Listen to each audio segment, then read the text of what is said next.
Shameless guy. failed to slay this old legend as the fight went to a decision. And it was definitely a boxing match of some sort. If we were able to watch it, bro, we could barely even watch the fight from all the buffering. And I don't even know which one was better, the buffering or the fight itself. Because honestly, parts of it looked like Jake Paul was kind of not trying to knock out Mike Tyson at times. You know, he wasn't as aggressive as we've seen him in other fights. Maybe he respected the power of Tyson. Maybe he just respected Tyson as a legend. But first of all, if you're entering a boxing match, you're trying to not knock out the other person. Why are you even boxing them in the first place, man? Let's be honest here, bro. This guy, yo, this guy almost punched the ref. I swear to you, bro. Like, chill, bro. He's not your opponent yet, bro. He needs to get a little older. There was a guy who spent like $2 million for like some kind of VIP package just to watch that in the That nigga got scammed. At least he didn't get the buffering that we all did, right? At least did you pay $2 million to go to the Jake Paul fight? You deserve to get scammed. I don't care. Fight didn't pause and freeze. That was the most annoying thing in the world because we watch fights all the time. We hardly ever have these streams freeze, right? Multiple times during the fight. It made me even more annoyed before the fight even started. For it to happen during the fight as well. I was about to log off and continue watching Penguin or something. And I understand Netflix, it's, I think, only skipped Penguin to watch this trash for any sporting event, so I understand there's going to be technical difficulties and stuff, but just as a combat sports fan who's been watching this kind of stuff forever, it was annoying, dude. It was not fun, and it's going to make a lot of fans hate the fight even more than they would have if the fight didn't freeze as often as it did. And the pacing, too. Like, dude, boxing always has the worst pacing. They say the main event is going to start at 11 p.m. Eastern. It started at, like, midnight, and the main card started at 8. How do these cards start 2 hours before UFC cards and end at the same time? Like, bro, the pacing was bad. We had to wait through all these commercials and just these commentators talking to each other. Niggas Not even like interesting topics. They were just talking. They're pretty much just yapping the whole time, trying to fill up air. The fights are buffering. The entrance was so long for Jake. The guy came out with a car that was moving at 2 miles an hour. The cameramen were walking faster than the car. Too much theatrics in boxing, man. There's way too much of that. It's not WWE. It's not professional wrestling. Then even during the introductions, it's buffering and freezing. The announcer takes forever to announce Mike Tyson. Yo, the way this guy's commentating this fight, I'm so glad I watched Penguin. I watched the finale yesterday. I went straight to sleep, bro. I'm proud of myself, bro. I didn't get scammed. Even though I would have watched that shit illegally, and I would have got scammed anyways, though. I'm so glad. The one, the only, the one's an attorney, the one's there'll ever be. Baddest man of the... Like, bro, come on, man. You're glazing him in front of everybody. Even Tyson was probably annoyed of it. He's like, yo, let me fight already. Finish your introduction. Everyone knows Mike Tyson. And then during the fight, there's buffering. The rounds are 2 minutes. The breaks between rounds are 1 minute. Playing commercials in between rounds and pay-per-view main event, which is another thing we never see. It breaks the immersion. Like, we're in the fight where we're watching it, you know? We're zoned in. And then they start playing commercials. What do you expect, bro? It's Netflix, okay. bro. Like, they're giving us every reason to stop watching. Netflix needs to be gone, bro. It needs to be gone in order for shit to get better. In that fight, but we bought it, scammers. so might as well watch the whole thing, right? And I've been talking Netflix about like, and Jake Paul, two scammers together. What did you expect? That's why I didn't watch it. More than the fight itself, because honestly, the fight itself, what is there to really say? There's not much to say about it. Jake carried him, kind of. He landed some shots. Mike Tyson showed a good chin. Tyson landed a couple of his own, but nothing really that clean. Tyson was old. Who would have thought? You know, Tyson showing some good defense, even though has declined, but good enough to make his way into a decision, not get knocked out, even for the shots that he ate. It was mostly jabs and right overhands and right straights from Jake Paul. A couple of hooks. You know the thing that pissed me off the most about this, man? Like, this is a permanent out on his career to Jake Paul. You know that, right? Like, this can't be erased, bro. Like, this shit exists, bro. Like, goddamn, bro. Like, yo, that shit exists, bro. Like, this is a permanent loss to Jake Paul, the YouTuber Jake Paul. That's what I'm saying, but he got paid 20 million, so shit. He could probably permanently erase Jake Paul if he wanted to with that amount of money. Couple uppercuts. It looked like Tyson tried to bait him into a left hook counter, but he was just way too slow. And even when he threw it from distance, he wasn't fast enough to get close to Jake with that punch to land it. Like, this affected his record now, which correlates to the age difference. So, cool fight. Let's not do that again. Right? No more 27-year-olds fighting 58-year-olds, right? We saw something similar with Vitor versus Evander Holyfield. Now, the age wasn't that different, right? Vitor was also old himself, but there was still like 20 years between them two. And we saw that fight win, right? It was a very quick TKO. Tyson, Evander, Lennox, all of these legends just relax and retire. And for guys like Jake, yo, fight guys your age, dude. You fought Tommy Fury, and that's your only loss. Get the rematch. Fight KSI. Like, those are the fights. Fight KSI. Jake Paul and KSI in big 2024, bro. What? I can't lie. Like, when did KSI fight Logan, man? 2018, and he still hasn't fought Jake yet. We good, bro. Like, it's been 6 years, bro. Let it go, bro. I was in fucking secondary school at this point.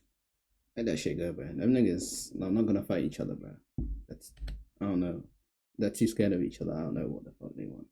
And that's your only loss. Get the rematch. Fight KSI. Like, those are the fighters that we'd much rather want to see him fight. GTA 6 is unironically going to come out before they fight. Like Tyson. Next, he's going to call out Bruce Lee for some reason. He might call out George Foreman or Larry Holmes or something. Next fight. Box KSI. That's the match to do next, I think. There was a moment in the fight where Jake timed Tyson's bobbing and weaving with his jab and that fight will probably be missed KSI fight anyways. Right, he landed the punch, and then after, you barely ever saw that combination when Tyson reacted to the jab. Maybe knowing that it would land on Tyson again, because Tyson was usually reacting the same to the jab, dipping his head to the right, getting his head on the outside of it, which lines up the right straight for Jake Paul. Like you can see right here, this is later. Jake throws a jab. He sees Tyson give the same reaction, dipping his head to the right. Jake sees the head movement, but then backs away without even throwing his right hand. And when does it to the right? Jake sees it, throws it, which lines up the right straight for Jake Paul. Like you can see right here, this is later. Jake throws a jab. He sees Tyson give the same reaction, dipping his head to the right. Jake sees the head movement, but then backs away without even throwing his right hand. And when does Jake not throw his right hand after he times his opponent with the jab? It's the main combination that he throws in all of his fights. But he decided to stop throwing that combination. And Mike Tyson, whenever Tyson was dipping his head to the right. But Tyson was clearly not the same. Obviously, of course he is. He's 50. Like, it's on Netflix. Why are people saying, bro, what real show is on Netflix? Like, how do you not know this is rigged, bro? Even this black nigga staring at us. This black nigga being like, you guys really stayed up to watch this shit. Like, this shit rigged, this shit. Oh my god, bro. Oh my god, this shit actually rigged. Look, even the penguins here. That's how you know it's rigged, bro.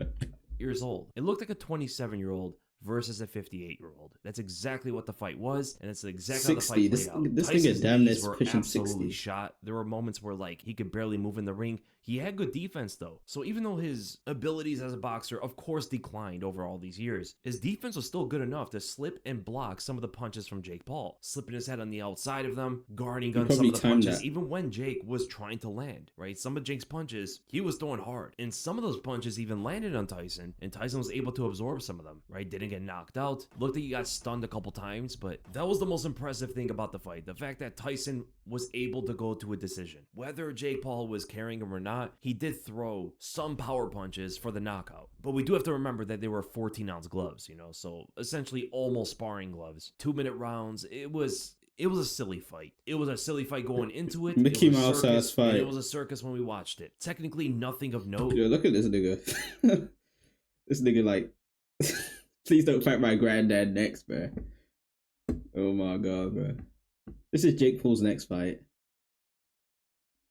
Like nothing impressive from Jake Paul, honestly. He was supposed to starch Mike Tyson. That was the expectation for him being half Tyson's age, and he couldn't get the knockout. Bro, and even the referee was telling Jake to not measure, right? Did you guys hear that? Don't measure, Jake. You're not supposed to probe your hand out and keep it in front of Tyson's face. That's a rule a lot of people don't know about. In boxing, the fighter is not allowed to keep his arm out extended in front of the opponent's face. They can bring it forward and back, but they cannot keep it out there. Further showing that the sport is just has too many rules, man. It has too many restrictions of what the fighters can do. I mean, if you can't even just keep your arm out there, I mean, what are we doing with the sport? And not only that, with every boxing promotion, it always takes an eternity for the fight to actually start. This nigga hate boxing. The entrances take an hour long.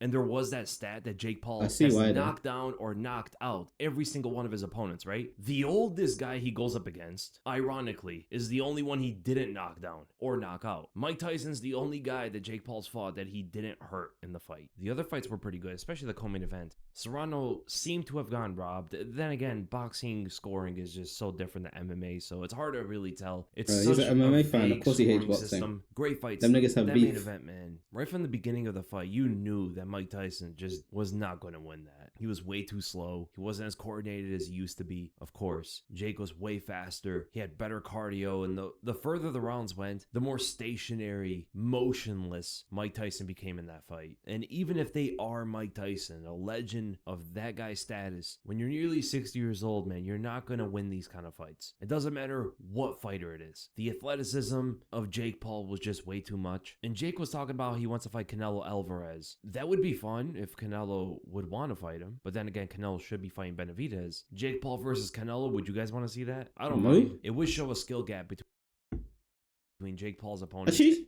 I can't. Oh, he'll get his ass beat, but like at the same time, like I probably wouldn't want to watch it. Actually, I probably would watch it. Actually, that's cap.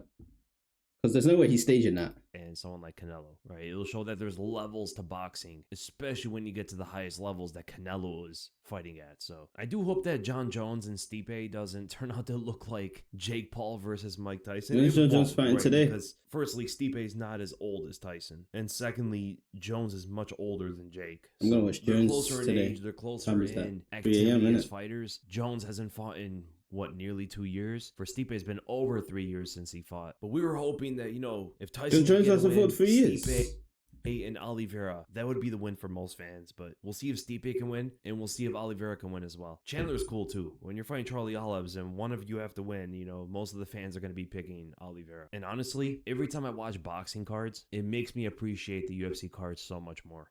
Yeah, bro. We get it. You like UFC, bro.